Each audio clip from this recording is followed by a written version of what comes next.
अस्सलाम वालेकुम।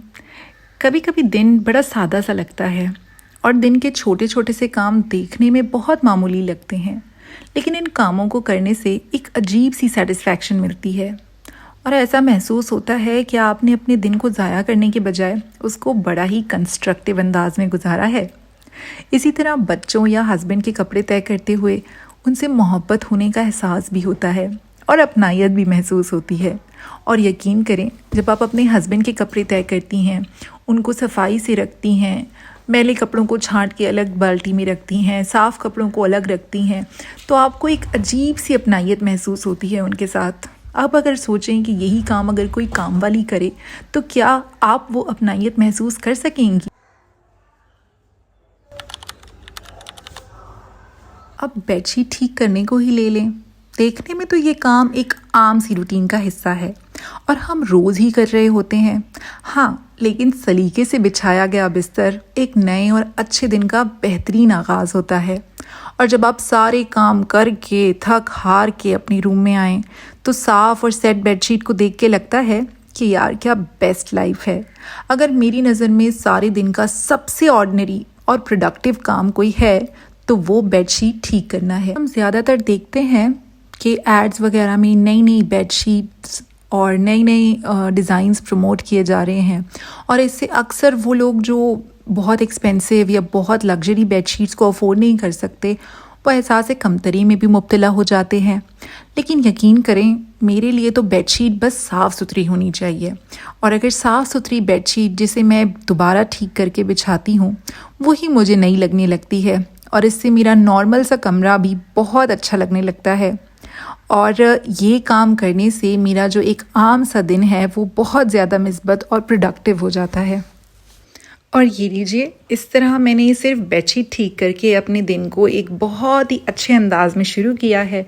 और जब भी मैं अब ये बेडशीट साफ़ सुथरी देखूंगी, सही तरह से बिछी हुई देखूंगी, तो मुझे बहुत अच्छी फीलिंग आएगी और आप लोगों को भी शायद मेरी एनर्जी देखकर एनर्जी मिले और आप लोग भी फिर अपना अपना बिस्तर ठीक तरह से सेट करें और फिर किचन का रुख करें।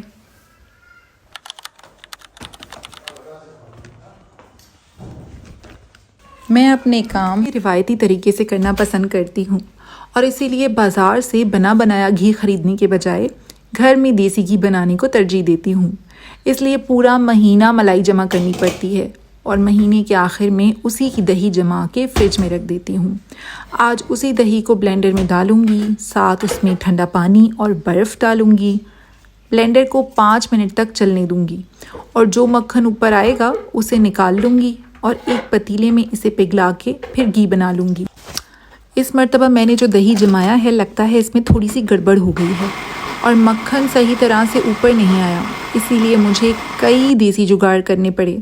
यानी कभी ठंडा पानी मिक्स करना पड़ा, कभी छन्नी की मदद से मक्खन हटाने की कोशिश की। बड़ी झंझट तो हुई। इस दफ़ा और टेंशन भी थी कि आज हमारा देसी घी बनेगा भी या नहीं। फिर साथ बच्चों वाली माएँ समझ सकती हैं कि जब बच्चे साथ हों और आप इस तरह से कोई कंस्ट्रक्टिव काम करने का सोचें और फिर बीच बीच में बार बार बच्चे आ रहे हों कि उनको भी अटेंशन चाहिए, तो काम करना कितना मुश्किल हो जाता है।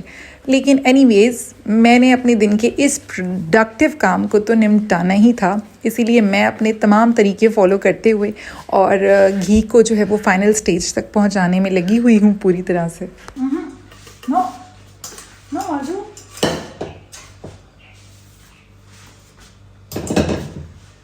ऊपर से बच्चों का खाना भी लेट हो रहा था, लेकिन फाइनली जब रिज़ल्ट कुछ पॉजिटिव आने लगा और मैंने मक्खन से घी निकलते हुए देखा तो मैं भी काफ़ी पॉजिटिव हो गई और अब मुझे यकीन हो गया था कि आज हमारा देसी घी फाइनली बन जाएगा। थोड़ा टाइम तो लगेगा लेकिन रिज़ल्ट तो आ ही जाएगा।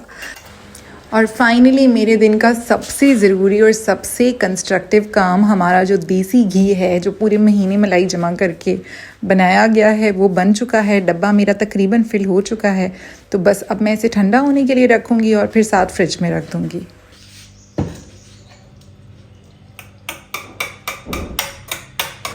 मीनवाइल जो बटर मिल्क आपका बच जाता है, उसे ज़ाया करने के बजाय उसकी लस्सी बना के पी सकते हैं और साथ उसकी कड़ी वगैरह बनाई जा सकती है। ये डिफरेंट रेसिपीज़ में भी इस्तेमाल होता है, जैसे कुछ लोग बटर मिल्क का केक भी बनाते हैं, लेकिन मैं फ़िलहाल अपनी जो लेफ़्ट ओवर बटर मिल्क है उससे लस्सी इंजॉय कर रही हूँ। और उसके बाद चलते हैं अपने आखिरी दिन के जो आखिरी प्रोडक्टिव काम है। ऑल्दो ये दिन का स्टार्ट है, लेकिन इस काम के बगैर दिन का पॉजिटिव और कंस्ट्रक्टिव स्टार्ट हो ही नहीं सकता, और वो है क्लीन अप द मेस। जी हाँ, घी बनाने के बाद जो लोग घी घर में घी बनाते हैं उन्हें अंदाज़ा होगा कि काफ़ी ज़्यादा मेस क्रिएट हो जाता है। और इसी तरह मेरे पास काफ़ी ज़्यादा गंदे बर्तन और चिकने बर्तन यहाँ पे जमा हो गए थे। उसके बाद मुझे बच्चों का खाना बनाना था, उन्हें सर्व करना था, लेकिन जब तक मैं अपनी जो भी मेस है उसको क्लीन अप ना कर लूँ, उसके बाद मैं अपने अगले जो स्टेप है उस तक पहुँच ही नहीं सकती। तो मेरा आप लोगों को मशवरा ये है कि साथ साथ क्लीन अप द मेस, जो मेस क्रिएट होता है किचन में वो साथ साथ करते जाएं। जैसे किचन साफ़ सुथरा और ऑर्गेनाइज हो जाता है, उस तरह से आप भी एक नई एनर्जी के साथ एकदम से रिफ़्रेश फील करने लगते हैं। और अगेन, जैसे मैंने अपने पहले व्लॉग में बताया था कि इट टेक्स ओनली 5 मिनट्स। जब बर्तन धोने के बाद आपको अपनी शेल्फ्स क्लीन करनी है, ऊपर जो थोड़ा बहुत गंद जैसे कि जो छींटे वगैरह मेरी माइक्रोवेव पे उड़े थे या आसपास जो भी आई थी चीज़ें, वो सब मैंने टाइमली क्लीन कर लिया। थोड़ा सा टाइम मैंने अपने आप को दिया कि 5 मिनट्स का मैंने अलार्म सेट किया और मैंने कहा इन 5 मिनट्स के अंदर अंदर मैंने अपनी किचन को क्लीन करना है। और अगर आपको यकीन नहीं आता तो जस्ट हैव अ लुक।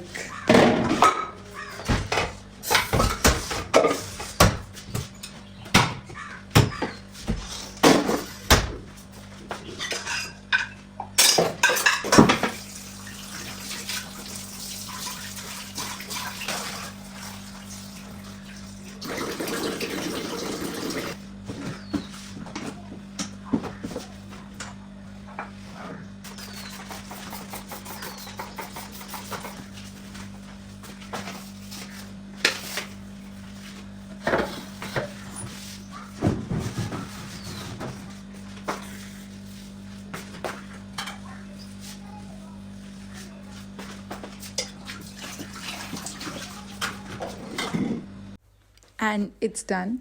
तो अगर आप लोग भी अपने दिन को बहुत ही प्रोडक्टिव बनाना चाहते हैं और बहुत आसान तरीक़ों से अपने अंदर एनर्जी लाना चाहते हैं कामों के लिए, तो मेरी ये वीडियो ज़रूर देखें। और चैनल के आखिर में, जैसे मेरे बेटे ने पहले कहा, कि मेरे यूट्यूब चैनल को प्लीज़ सब्सक्राइब कर लें। अगली वीडियो में मुलाकात होगी। अल्लाह हाफ़िज़।